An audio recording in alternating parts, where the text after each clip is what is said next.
एक बार फिर से आप सभी का स्वागत है मेरे YouTube चैनल एजुकेशन हरियाणा में। आज का हमारा विषय है बाल विकास के सिद्धांत। हमारे स्टेट सीटेट अदर जो टीचिंग एग्ज़ाम है उन सब में बहुत इम्पोर्टेंट विषय है ये। इसके बारे में डिस्कस करते हैं। सबसे पहले विकास होता क्या है? विकास होता है हमारे शारीरिक, मानसिक, सामाजिक, नैतिक जो परिवर्तन होते हैं उन परिवर्तनों को हम विकास कहते हैं। विकास से क्या होता है? विकास से कार्य क्षमता, जो हमारी कार्य कुशलता है उनमें जो है वो वृद्धि होती है। अब विकास को अगर हम थोड़ी डिटेल में पढ़ें तो विकास के जो तत्व हैं वो सभी एक दूसरे को प्रभावित करते हैं। विकास जो है वो आनुवंशिक और वातावरण का परिणाम होता है। तो ये एक डेफिनेशन थी विकास की। अब हम पढ़ते हैं बाल विकास के सिद्धांत, जो कि हमारा आज का विषय है। तो पहला सिद्धांत जो है बाल विकास का वो है प्रिंसिपल ऑफ डेवलपमेंट, समान प्रतिमान का सिद्धांत, प्रिंसिपल ऑफ कॉमन पैटर्न। इस सिद्धांत के अनुसार जो बच्चों के विकास का पैटर्न है वो सब में एक समान होता है, चाहे वो बच्चा किसी भी कम्युनिटी से बिलोंग करता है, किसी भी कंट्री से बिलोंग करता है, उन सब का जो पैटर्न है वो सेम होता है। सेम कैसे होता है? मान लेते हैं कि एक बच्चे ने भारत में जन्म लिया, दूसरे बच्चे ने किसी दूसरी कंट्री में जन्म लिया, तो जो उनका पैटर्न है विकास का वो सेम होगा। हर बच्चा पहले हाथ पैरों को मूवमेंट करता है, फिर वो शरीर को पलटना शुरू कर देता है, फिर वो हाथ पाँव के सहारे रेंग के चलना शुरू करता है। उसके बाद वो खड़ा होने की कोशिश करता है, फिर धीरे धीरे वो चलना शुरू करेगा। तो ये एक पैटर्न में चलता है। चाहे बच्चा किसी भी जगह से बिलोंग करे, वो गरीब परिवार का हो, अमीर का हो, किसी भी देश से हो, जो पैटर्न होता है वो हमेशा क्या होता है? सेम होता है। तो यद्यपि दो बालक समान नहीं होते किंतु बालकों के विकास का क्रम समान होता है। जैसे कि बालक चाहे गरीब परिवार का हो या फिर अमीर परिवार का, यह पहले पुटनी केवल चलना सीखता है, अर्थात प्रतिमान पैटर्न जो है वो समान होता है। तो प्रतिमान है ये समान होता है। हमारा जो दूसरा सिद्धांत है बाल विकास का, सामान्य से विशिष्ट की ओर। जो विकास होता है वो सामान्य से विशिष्ट की ओर होता है। अब होता है क्या है? जो बच्चा है वो पहले सामान्य क्रियाएं करता है, बाद में विशिष्ट क्रियाएं करता है। अगर हम लैंग्वेज की बात करें तो बच्चा पहले छोटे छोटे अक्षर पढ़ना शुरू करता है, फिर वो अक्षर से शब्द पढ़ता है, शब्द से फिर वो जो कठिन शब्द होते हैं उनको पढ़ता है। तो इसी तरह से अगर हम हाथ की बात करते हैं तो अगर हाथ है, हाथ से हम पहले लिखना शुरू करते हैं, तो लिखते हैं, वो एक सामान्य क्रिया है। फिर हम विशिष्ट की तरफ अगर चलते हैं तो हाथ से हम चित्रकारी करते हैं, बुनाई करते हैं, सिलाई करते हैं, वो सभी जो हैं वो विशिष्ट क्रियाएं हैं।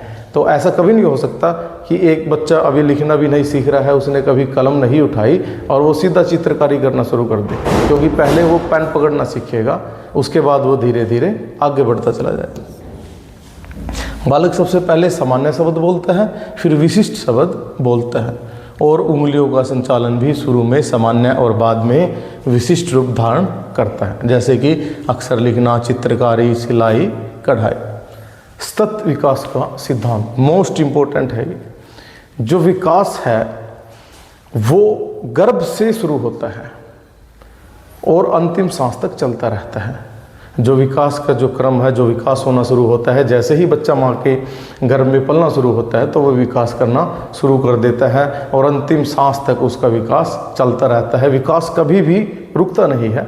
विकास एक सतत क्रिया है, यानी कि कंटिन्यू है, प्रिंसिपल ऑफ कंटिन्यूटी होती है विकास में। आप ऐसा कभी नहीं हो सकता कि एक पर्टिकुलर एज के बाद आपका विकास होना बंद हो जाए। विकास जो है वो माँ के पेट से शुरू होकर और अंतिम सांस तक चलता रहता है, यानी कि गर्भ से कब्र तक हमारा जो विकास है वो चलता रहेगा, वो कभी भी रुकता नहीं है। हाँ, उसकी गति कम ज़्यादा हो सकती है। हो सकता है कि कभी विकास की गति दर ज़्यादा हो सकता है कि कभी कम हो, लेकिन वो होता निरंतर है। मानव विकास का क्रम निरंतर चलता रहता है, लेकिन विकास की गति कभी धीमी कभी तेज होती है। बालक के गुणों का विकास एकाएक नहीं होता, बल्कि धीरे धीरे सतत रूप से होता रहता है। विकास एक सतत प्रक्रिया है। यह जन्म के पूर्व से शुरू होकर मृत्यु तक समाप्त होती है। नेक्स्ट है विकास का सिद्धांत आंतरिक परस्पर संबंधों का सिद्धांत, principle of mutual inter relation. इस सिद्धांत के अनुसार जो हमारे सामाजिक, मानसिक, संवेगात्मक जो विकास है वो सभी एक दूसरे को प्रभावित करते हैं, वो सभी एक दूसरे पर डिपेंड रहते हैं। अब ये होता कैसे है, इसका एक बहुत अच्छा एग्जाम्पल हमारे पास है। एक जो बच्चा है वो शारीरिक रूप से स्वस्थ नहीं है, तो अगर आप देखोगे अगर वो बच्चा शारीरिक रूप से स्वस्थ नहीं है तो इसका प्रभाव उसके संवेगात्मक विकास पे भी पड़ता है। अगर कोई बच्चा बीमार है, वो बहुत ज़्यादा बीमार हो रहा है, उसे और प्रॉब्लम्स है, तो उसके संवेगात्मक विकास पर बहुत इस चीज़ को इफ़ेक्ट डालेगा। वो क्यों? बच्चा चिड़चिड़ा हो जाएगा, वो बहुत कम बोलना शुरू कर देते हैं, छोटी छोटी बात पर गुस्सा हो जाता है। इससे उससे मानसिक विकास पर भी इफ़ेक्ट होगा, उसका जो मानसिक विकास है वो प्रॉपर नहीं हो पाएगा। तो principle of mutual inter relation कहता है कि हमारे जो सामाजिक, मानसिक, संवेगात्मक और जो भी हमारा नैतिक विकास है वो सभी एक दूसरे से जुड़े हुए हैं, वो एक दूसरे से मिलके काम करते हैं। इसका तात्पर्य यह है कि बालक के विभिन्न अंग एवं गुण आपस में संबंधित होते हैं। बालक का शारीरिक, मानसिक, सामाजिक, संवेगात्मक विकास एक दूसरे से अंतः संबंधित होता है। नेक्स्ट है हमारा विकास की दिशा का सिद्धांत। ये मोस्ट इंपॉर्टेंट है, यहाँ से हर बार डायरेक्ट क्वेश्चन आता है, चाहे कोई भी टैट हो। लास्ट टाइम एसटेट में भी टीजीटी पीजीटी दोनों में आया था। अब विकास की दिशा के सिद्धांत की जब हम बात करते हैं तो विकास की दिशा के दो सिद्धांत हमारे पास हैं। पहला जो हमारा सिद्धांत था वो है सेफलोपोडल।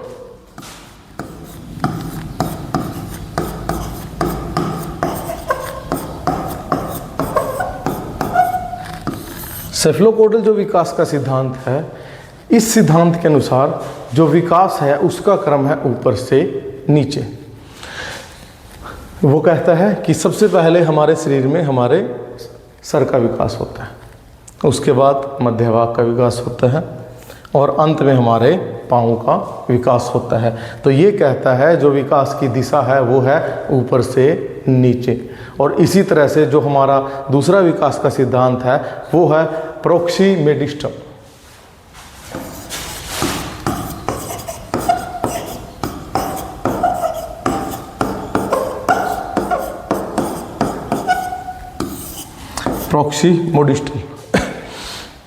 प्रोक्सीमोडिस्टल जो विकास का सिद्धांत है वो कहता है कि जो विकास की दिशा है वो है अंदर से बाहर। यानी कि उसके अनुसार पहले हमारे शरीर का अंदरूनी भाग है वो विकसित होगा, शरीर का केंद्र बिंदु विकसित होगा। यानी कि कहने का मतलब है जो हमारे दिल के आसपास का हिस्सा है वो विकसित होता है इस विकास के सिद्धांत के अनुसार। यानी कि प्रोक्सीमोडिस्टल के अनुसार हमारे जो शरीर है सबसे पहले उसका केंद्र विकसित होता है, दिल के आसपास का हिस्सा जो है वो विकसित होता है, उसके बाद रीढ़ की हड्डी विकसित होगी, उसके बाद फिर हमारे हाथ पांव विकसित होंगे। ऐसे विकास इस क्रम में चलता है, अंदर से बाहर की हो। तो हमने दो विकास के सिद्धांत किए हैं। सेफलोपोडल ये कहता है कि विकास की जो दिशा है वो ऊपर से नीचे है, यानी कि सर से पाँव है।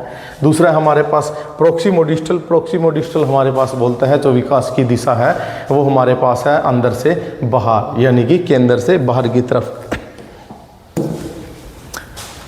तो पहला वही हमारे पास सेफलोपोडल विकास। इसके अनुसार सबसे पहले सर का विकास होता है, फिर धीरे धीरे नीचे के अंगों का विकास होता है। विकास ऊपर से नीचे की ओर और सर से पाँव की ओर होता है। नेक्स्ट है हमारे पास प्रोक्सीमोडिस्टल। इसके अनुसार बच्चे का अंदर सबसे पहले केंद्र का विकास होता है, यानी कि दिल के आसपास का हिस्सा, उसके बाद रीढ़ की हड्डी, मस्तिष्क, हाथ पाँव, यानी कि विकास की जो दिशा है वो है अंदर से बाहर की। और मोस्ट इम्पोर्टेंट है, हर बार यहाँ से क्वेश्चन आते हैं।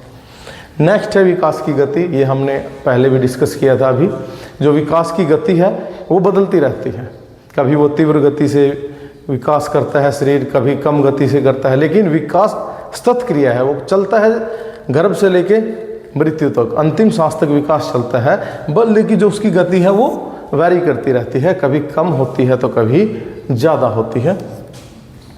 बालक में वृद्धि और विकास की गति में उतार चढ़ाव होते रहते हैं, वह हमेशा एक जैसा नहीं होता। विकास में कभी स्थिरता नहीं आती, उतार चढ़ाव होते रहते हैं। मोस्ट इम्पोर्टेंट है, विकास में कभी स्थिरता नहीं आती। इसका मतलब है कि विकास हमेशा होता है, विकास कभी रुकता नहीं है, अंतिम सांस तक हमारा विकास जो है वो होता रहता है। और नेक्स्ट है विकास के क्रम का सिद्धांत। ये जो सिद्धांत है ये हमारे पास भाषा विकास के लिए है। तो भाषा विकास के लिए हमारे पास जो सिद्धांत काम करता है उसको हम बोलते हैं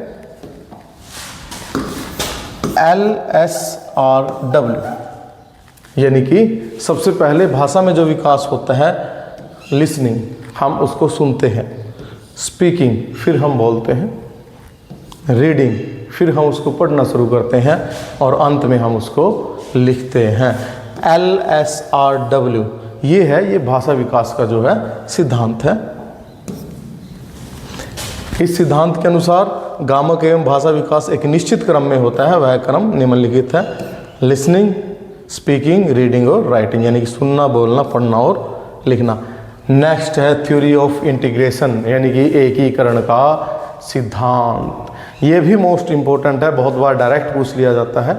एकीकरण का सिद्धांत हमें ये कहता है कि हमारे सबसे पहले शरीर का एक संपूर्ण अंग काम करता है, आगे उसके भाग काम करते हैं। अब इसको अगर हम समझें तो हम अपने हाथ का एग्जाम्पल लेते हैं। पहले हमारा पूरा हाथ काम करता है और बाद में उसके अंग काम करते हैं, यानी कि बाद में उसके उंगलियां, नाखून वो सभी काम करते हैं। जैसे अगर हम कहें, हम एक बच्चे का एग्जाम्पल दे देते हैं। एक बच्चा है, आप उसके सामने कोई ऐसी चीज़ रख लेना जो उसके हाथ में बिल्कुल फिट बैठती है, वो उसको उठा लेता है। छोटे बच्चे की हम बात कर रहे हैं। लेकिन आप उसके पास एक पेन रख देना, वो उसको उठा नहीं पाएगा, क्योंकि उस टाइम सिर्फ उसका हाथ काम कर रहा है, उसकी उंगलियों का वो इस्तेमाल नहीं कर पा रहा। थोड़े टाइम के बाद जब वो थोड़ा बड़ा होता है, वो उस पेन को आसानी से उठा लेगा। उसके बाद क्या होता है, आप उसके पास एक नीडल रख देना, एक सुई रख देना, जो कपड़े सिलने वाली सुई होती है, वो रख दोगे, बच्चा उसको उठा नहीं पाएगा। अगर उसके पास आप एक सुई रखते हो तो बच्चा उस सुई को उठा नहीं पाएगा। क्यों? क्योंकि वो अपनी उंगलियों का इस्तेमाल कर रहा है, लेकिन वो नाखूनों का इस्तेमाल नहीं कर पा रहा है। थोड़े टाइम के बाद फिर वो नाखूनों का भी इस्तेमाल करना शुरू कर देता है। यही विकास के एकीकरण का सिद्धांत है। थ्योरी ऑफ इंटीग्रेशन कहता है कि पहले हम संपूर्ण अंग का इस्तेमाल करते हैं, उसके बाद उसके भागों का इस्तेमाल करते हैं। पहले वो हाथ का इस्तेमाल करना सीखेगा, उसके बाद उंगलियों का इस्तेमाल करना सीखेगा, उसके बाद ज़रूरत पड़ती है तो नाखून का इस्तेमाल करना सीखता है। इस सिद्धांत के अनुसार पहले संपूर्ण अंग का, उसके बाद उसके भागों को चलाना सीखता है। बच्चा जब छोटा होता है वो पूरा हाथ हिलाता है, उसके बाद हाथ के भागों को चलाना शुरू करता है। उसके बाद जो विकास का ग्राफ है, ये भी मोस्ट इम्पोर्टेंट है। क्वेश्चन इसमें से पूछ लिया जाता है कि विकास का ग्राफ कैसा बनता है। तो विकास का जो ग्राफ है वो स्पाइरल बनता है, यानी कि वार्तुलाकार बनता है। होता क्या है, विकास कभी भी एक निश्चित दिशा में नहीं होता। हमने अभी पढ़ा था कि विकास जो है वो निरंतर होता है, लेकिन कभी भी एक गति से नहीं होता। उसकी जो गति है वो बदलती रहती है। तो विकास कभी भी एक गति से नहीं होगा। ऐसा नहीं होगा कि जो जितना विकास आज आपका आज हो रहा है वो 2 साल के बाद या 3 साल के बाद 4 साल के बाद वही होता रहे, ये पॉसिबल नहीं है। वो कम ज़्यादा होता रहता है। तो विकास का जो ग्राफ है वो ऐसे बनता है। एक बार वो कुछ ज़्यादा विकास होगा, फिर कम होगा, फिर वो ऊपर चला जाएगा, ज़्यादा होगा, फिर कम होगा तो नीचे आ जाएगा, दोबारा से ऊपर चला जाता है नीचे। ये विकास के क्रम को दर्शाता है।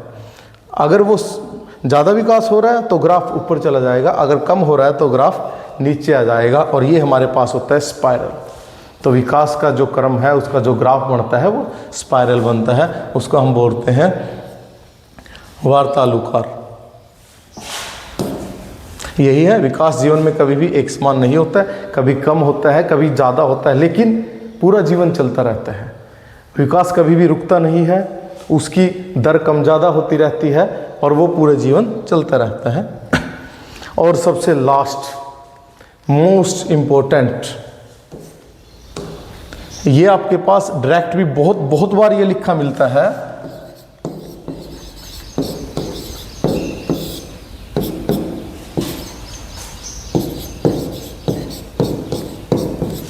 ये देखो, अगर हम इसकी बात करते हैं, ये चीज़ें हमारे पास बहुत बार लिखी होती है।